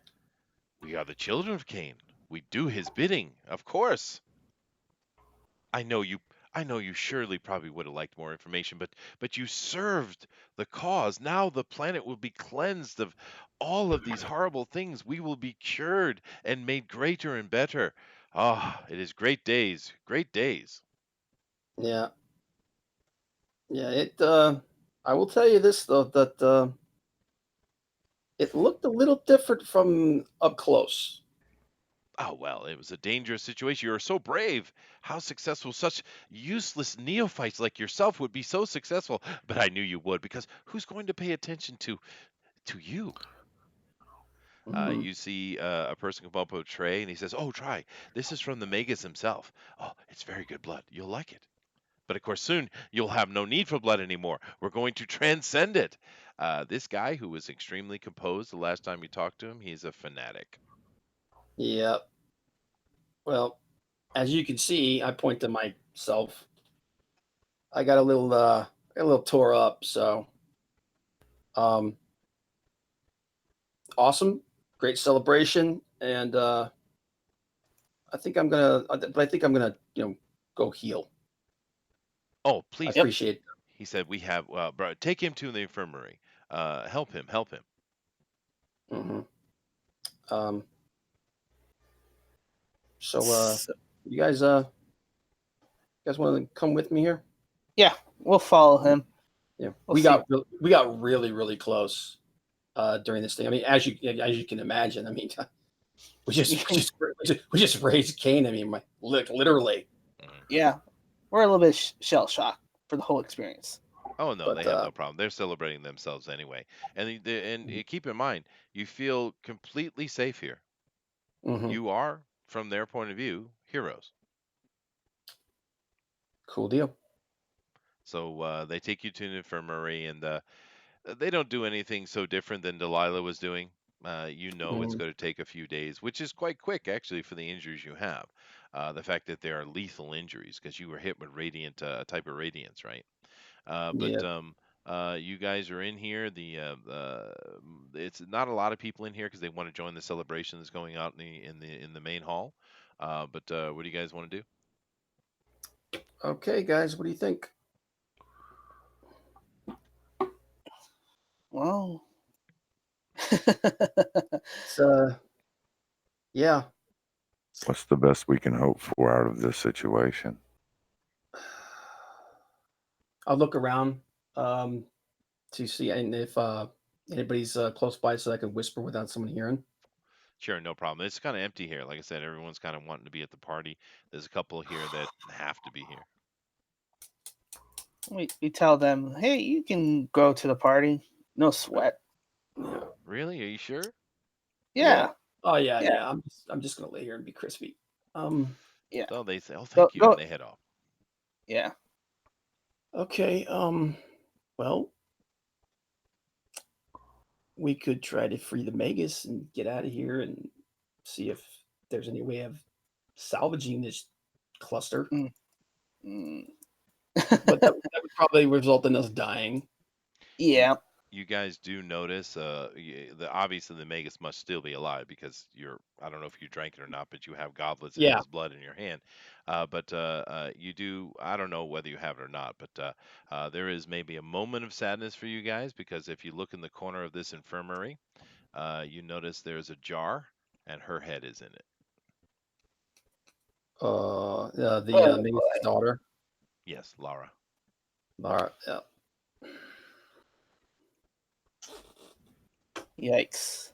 What do you think, guys? Well, I think we We can't go back. chose We can't go back to the plane because Delilah works for him. right. Off with her head. Well, Yeah. now, to be fair, you guys have spent quite a bit of time with her. You might not know that she might not know exactly what she's been working for. She is an Right. executive So because she let's hasn't go back. shown any signs at all of other being simply a good, devoted Good venture. executive. Yeah. Well, I'm down So to do whatever you guys want to do. you know what? Let's get back on the plane and Have another adventure. Have another go before the end ends. You guys want to try to save the Magus? Yeah. Yeah. Okay. Yeah. That's well. We pretty much it's like you said. We quote unquote won. Yes, we won. Let's get the hell out Let's of do a Dodge. victory. Let's do a victory lap. All right. Yep. So you guys, gather some stuff, get back in the plane, which no problem. Like I said, there's no resistance against you. And you guys get in the air. I don't Can know we what take direction. the Magus with us? Oh, you want to try to how are you going to do that? You know, we say Actually, I'm like, we want he magic blood. We want to experiment, kind of like like that. actually, I'm just like You're right. He tastes really good. Yeah. Come on, heroes of the thing. You So you're can't give us talking a to the the old prince. man. Yeah. He's like, oh, very well. It doesn't matter anyway. Take him. Yeah. Thanks, Matt. Thanks. All right. Then we go to the plane. All right. You get on the plane, and it takes a little bit to heal him up, but not much. As soon as of course, he has magical bonds on him, but you guys really are you going to release those or leave him bound? He seems very Oh, angry, lethargically Yeah. angry.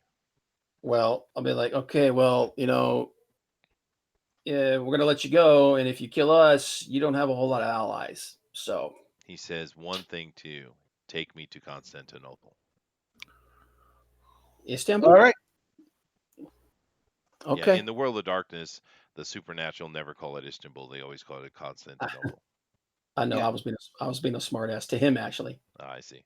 He says yes. Okay. Yeah. Yep. Let's let him loose, and maybe we can salvage this. Possibly. Maybe. I don't know.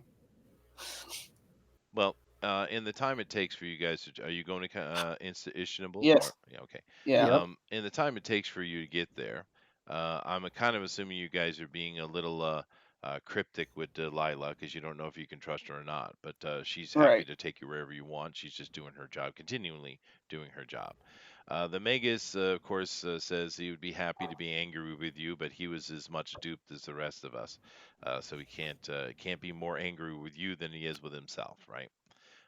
Right. And he suggests that if you go to Constantinople, um, there is an ancient artifact deep within the city that he's sure is well guarded. But if you can get to it, it might stop what is happening. The problem is, it is going to throw every living person in society on the planet into a dark age, a true one.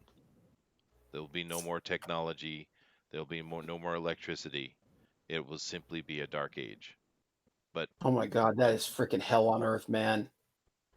it will stop the worm because he Oh, understands he understands probably more than you do now exactly what has just happened because he's been having to listen to the gloatings of the prince for quite a while, and Right. you I don't have to give you more information, you guys know, but he knows exactly what the situation is, and he thinks that he can dimensionally phase the worm.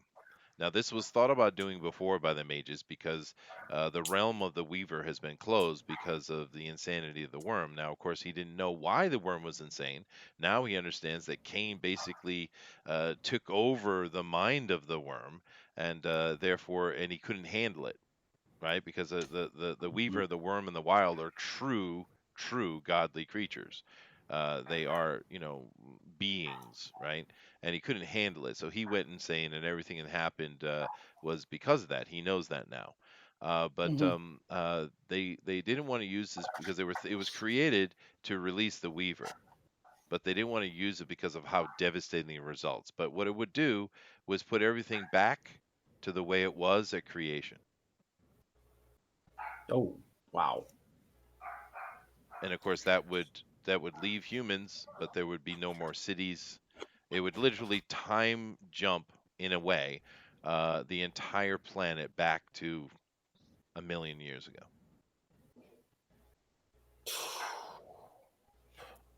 But he Can we doesn't get? see how we have any choice. The humans that are still alive, of course, you guys don't have a lot of information, but you're kind of assuming Asia is absolutely torn up by now. Right. It's not like this thing's going to be instant. It takes its time to move around because it's been a few days. But he says he thinks this is a better option than just letting the worm literally eat everything. Can we get any satellite images on the area before we go there? You I can. could, I can, yeah, I could try. hmm It seems Um, empty. okay. Well Then then, okay. I mean, what the hell else are we gonna do? I mean, it's gonna suck for me, Yeah. but okay. all All right, right. We get. we're going. We're going. There's nothing I else mean, to the do. only other choice is that it eats the world. So Well, I mean, unless there's an artifact that can send our present mind back in time, and stop us from making that choice from the beginning and go yeah. way from the beginning, then this is the only option. Well, I mean, unless the Magus knows of such artifacts that could possibly do that, you know. No, it's But all or nothing. It will. He yeah, says that it will transfer the consciousness of every living human on the planet into a reformed form, a body. In that time, it's probably the greatest magical device that's ever been created. But do keep in mind that my power will be gone. You will no longer be vampires. You will be human again. Everyone will be. There will be no werewolves. There will be no vampires. There will be nothing. It will be a complete reset. The only difference is all the consciousness that are alive will be in that time, in that place, reformed. okay.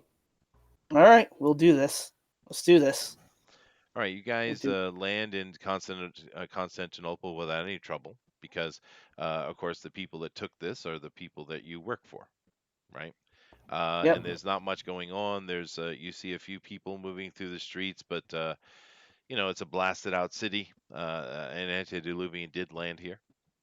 So it's obviously trouble. It's a mess, but you're Mhm. able to follow the Magus's directions, and you travel to this like old-looking church, and I do mean church, not mosque. And you guys get out. You travel. No one's in the way. He goes through some various spells and he moves some giant stone floors, and you guys head down stairwells, and you actually come across a couple of guardians that he was worried about that have been absolutely ripped to pieces. You come down into the main reliquary, I guess is what it would be called. And Mhm. there's boxes and things have been being packed and taken out. There's no one in here right now, but he doesn't seem to care about any of these things. And you're pretty sure you see the spirit of Longinus sitting on the side over there. But as you're just following him along, he goes to in the center of the room. There's this gigantic device. That goes all the way up to the ceiling of this very big underground stone room. It's probably you guess near 100 feet tall. It's a spherical in shape.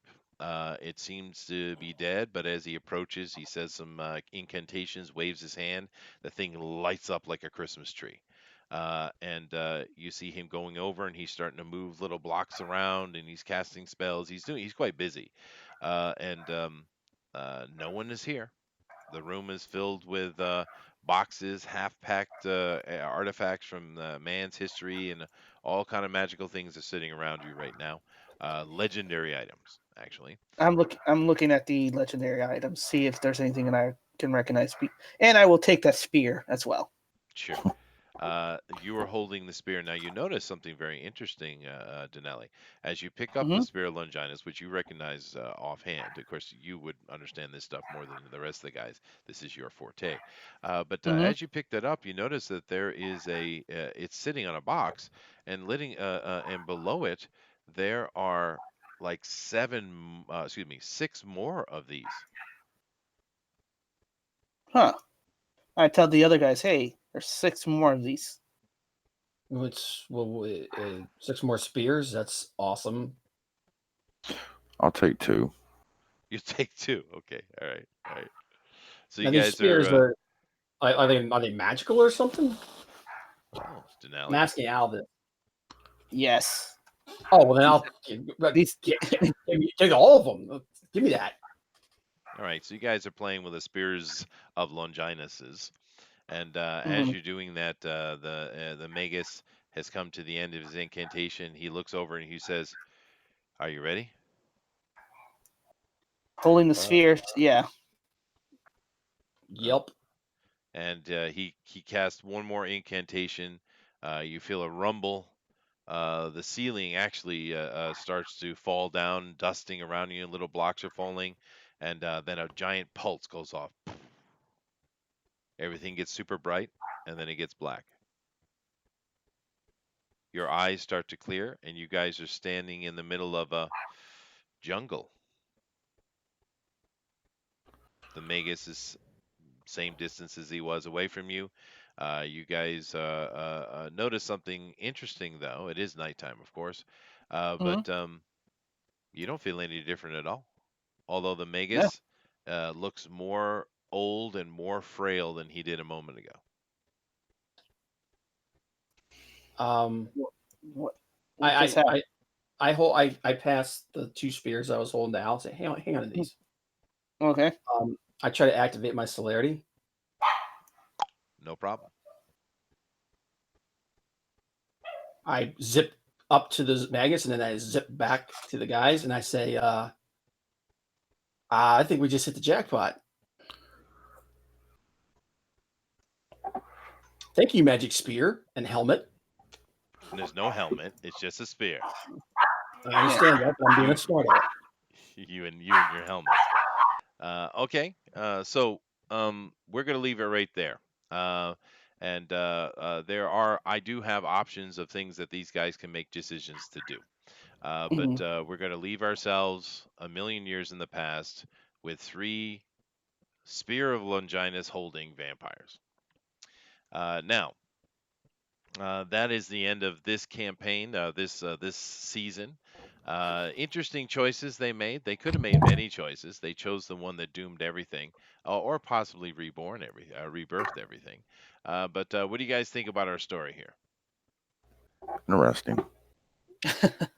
That's I kind of figured that one of 2 things was going to happen when we did that. So this was one. Well, the not resetting the history, but ending the world was one of them. So yeah, this is interesting. I had fun with this.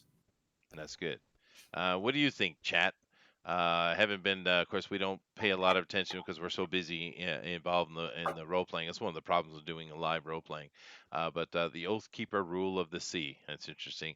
My biscuits are burning. Right. Uh, Roger is leaving. He says, "Take care." Bob says, "Take care."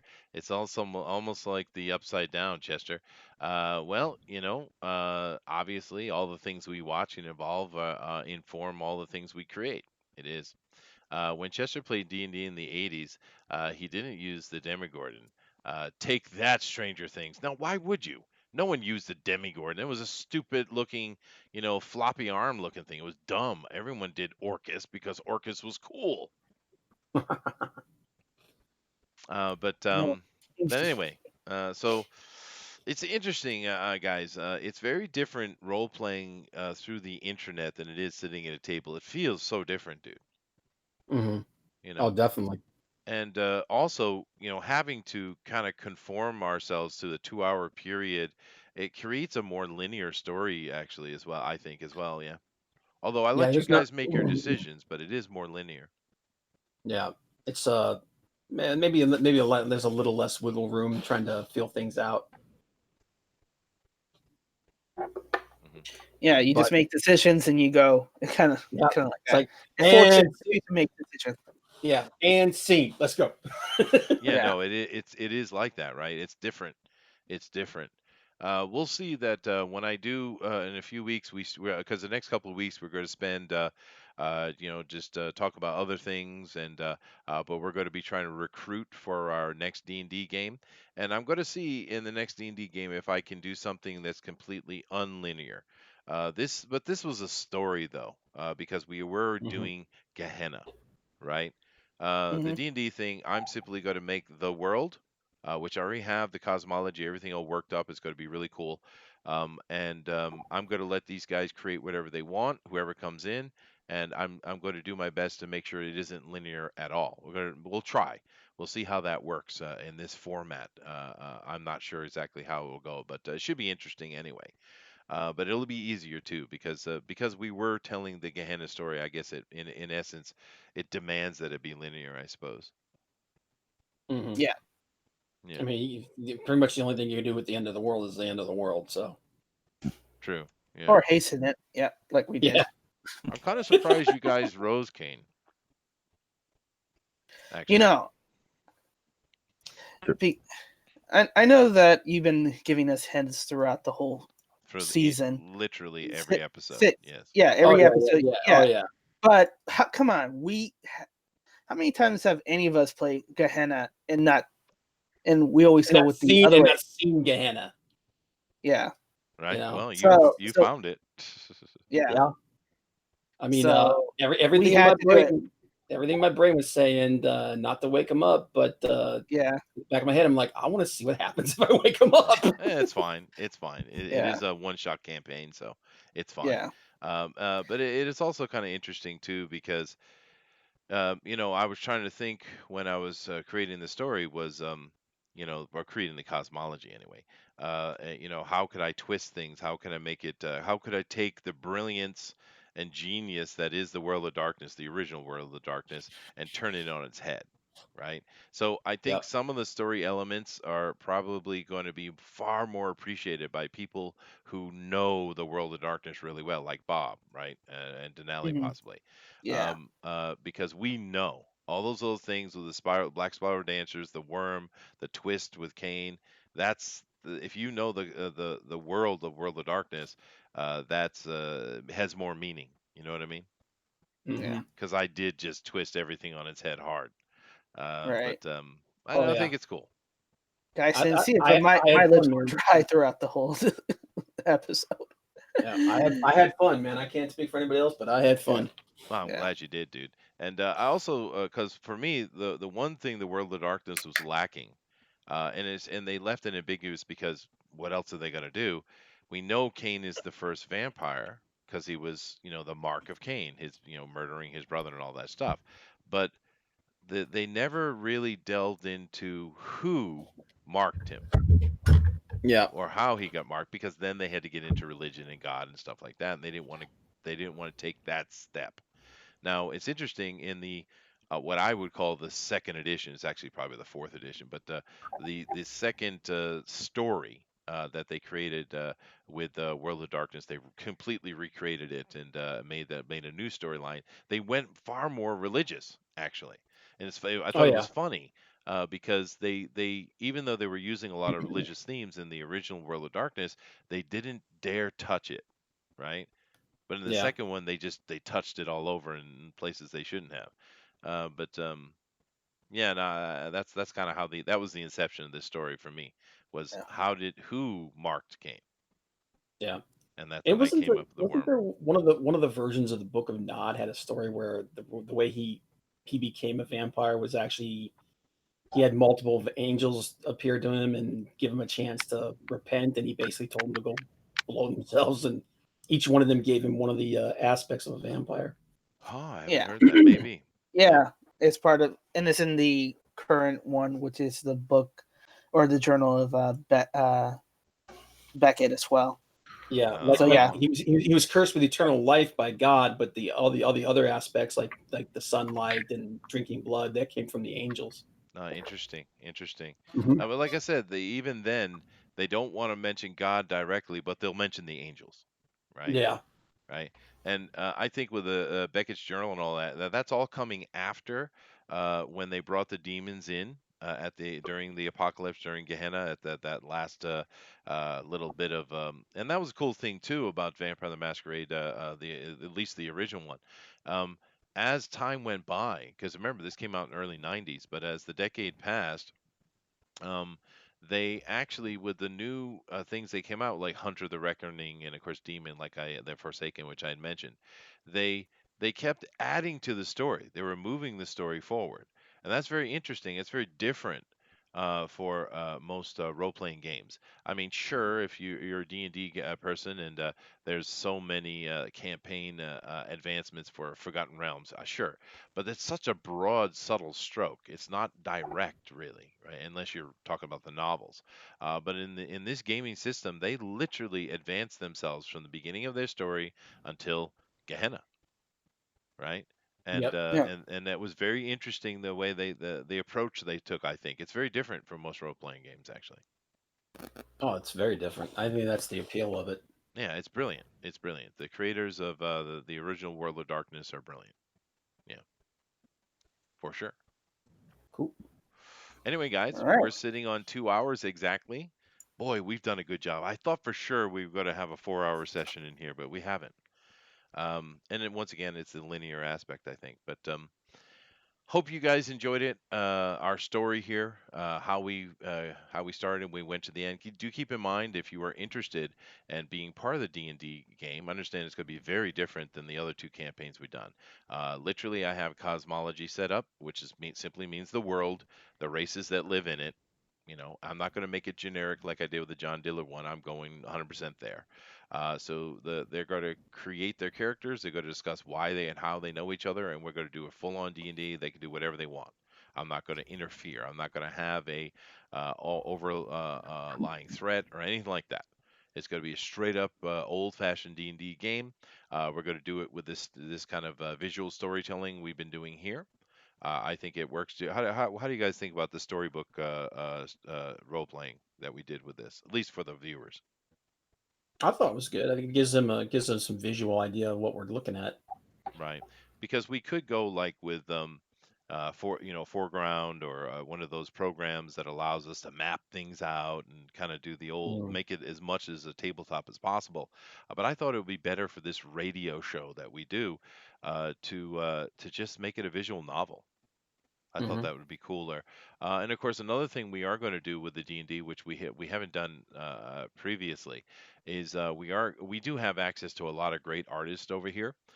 So what I'm going to do is beg them to create our whatever characters or whoever joins us. Like I said, if you want to join us, hit that Twitter and let us know. But we're going to get some artists to do our characters. I'm going to see if I can't get one of them to do whatever the city I decide to put you in or town. I have an idea where I want to start the group, but I'm going to try to get pieces of art from some of the artists in the community if I can, and try to make this visually more connected to us. And I would say, although I have no idea who they are, all you people who did the wonderful art that I used and I just stole off the internet, thank you very much. Thank you, because I don't know who Cool. you are, but your art it kicks ass. So, so you know. Awesome. But yeah, all right. So Mox, you got anything to say and wrap up before I let Dinale get us out of here? It's been a great game to play with you guys. I've enjoyed it. Thank you. Oh, thank you. How about you, Bob? I had a lot of fun, man. I have it's like I said I haven't played Vampire in a long time, so this kind of brought some memories back. Sweet. All right. Denali? All right. Well, awesome. Too bad it ended. But it left us an ambiguous end. So if we ever decide to jump back onto season 2 for this one, we have that option. We didn't die. That's that's the success. That's a success. Not for For lack sure. of trying. But yeah, it's awesome. Check us out for Bugbear Basement in these upcoming weeks. We're going to talk about other things, kind of give our storyteller a break. And if, like Chester's been saying, if you're interested, send a tweet to him or on our Facebook page. It's been growing, which I'm happy to see as well. And join us for tomorrow for Comics News Today at 8 p.m. Eastern, unless there's another typhoon or hurricane happening. We're in peak season on both sides of the world, so keep that out there. Join the Immortal Mass newsletter at dinalescomics@gmail.com for sticking with us. It's been a wild ride. I can't wait for what's coming up next. It's going to be awesome. But as always, your perception shapes your reality, so always make it a good one. Namaste. Namaste. Later, everybody. Aloha.